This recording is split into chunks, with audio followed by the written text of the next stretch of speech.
పెట్టుకోవాలి అని చెప్పి వాళ్ళు పంపిస్తే అట్లాంటి ఆస్తిని కబ్జా చేసి కూర్చుంటారా?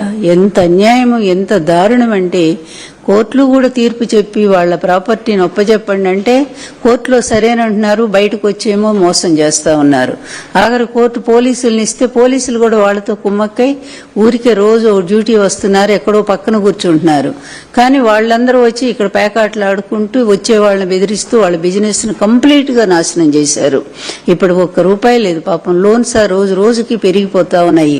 ఆ దిగులుతోనే ఆయన ఎంత మరి చిక్కి శల్యమైపోయారంటే ఆయన ఎంత కృషించిపోతున్నారో, ఆ కుటుంబం ఎంత అల్లాడిపోతుందో వాళ్ళని చూస్తే ప్రతి ఒక్కళ్ళకు కూడా కడుపు తరుక్కుపోతా ఉంది. ఎంత బాధ కలుగుతా ఉందో. ఆ కోట్ల ఆస్తిని కాజేయాలనే ఒక దుర్మార్గపు సంకల్పంతో పత్తిపాటి పుల్లారావు, అతని భార్య, అతని అనుచరులు అందరూ కలిసి ఇంత దారుణానికి దిగినటువంటి ఈ పరిస్థితుల్లో ఈ రోజు జగన్మోహన్ రెడ్డి గారిని కలిసి ఆమె తన బాధను చెప్పుకోవటం జరిగింది. ఆయన స్పందించారు వెంటనే. మహానుభావుడు. ఎందుకంటే దీనబంధే ఆయన.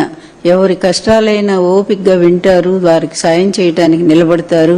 అందుకని ఆయన అదే అన్నారు, తప్పకుండా అమ్మా మా న్యాయపరంగా మా సపోర్ట్ మీకు ఉంటుంది, అదేవిధంగా మీకు ఏవైనా ఇబ్బంది కలిగినా కూడా చెప్పండి, పార్టీ అండ మీకు ఉంటుందని చెప్పి మాట ఇవ్వటం జరిగింది. ఆ విధంగా కొంత వారికి ఒక స్వాంతం లభించింది, ఊరట దొరికింది. కనుక ఈ రోజు ఆమె అనుభవించిన బాధ, వాళ్ళ కుటుంబం పడ్డ బాధ, వాళ్ళు చేసిన మోసాన్ని గురించి స్వయంగా కృష్ణకుమారి వారి పేరు, మురళీమోహన్ చౌదరి ఆయన పేరు, ఆయన భార్య వీరు నిన్న అమెరికా నుంచి నిన్ననే వచ్చారు బాబు. నిన్న వచ్చి వెంటనే మేము ఇటు రావటం జరిగింది జగన్మోహన్ రెడ్డి గారిని కలవటం కోసం. ఈ రోజు కలిసి వారు చెప్పడం కూడా జరిగింది. అందువల్ల ఈ జరిగిన పరిస్థితి, ఆ కుటుంబం ఎంత అల్లాడిపోతుందో.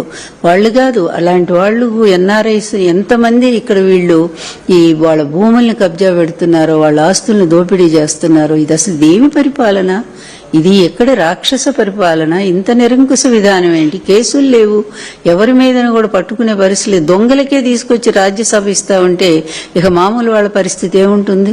అందువలన ఎట్లాంటి దరిద్రపు పరిపాలన ఈరోజు ప్రజలు చూస్తా ఉన్నారు అంటానికి పాపం ఎదురుగా ఆమె ఉన్నారు.